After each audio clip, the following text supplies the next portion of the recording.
Wah, dalam buah pakon sendiri. Tanggapan Gibran soal pemilik akun Fufufafa yang viral jadi omongan warganet, sebut ia tanya yang punya akun. Wapres terpilih, Gibran Rakabuming Raka buka suara terkait dugaan dirinya sebagai pemilik akun media sosial Kaskus dan X dengan alamat Fufufafa.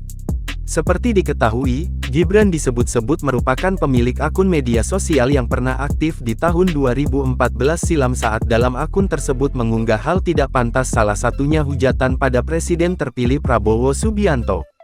Gibran mengaku tidak tahu menahu soal akun Fufufafa tersebut. Ketidaktahuan tersebut disampaikan Gibran saat menemani Respati Ardi, Astrid Widayani belusukan di kota Solo.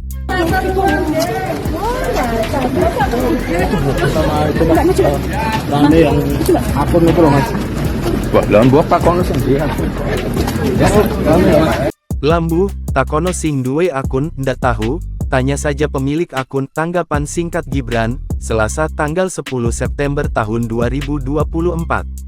Saat didesak lanjut terkait kepemilikan akun medsos Fufufafa itu, Gibran enggan buka suara.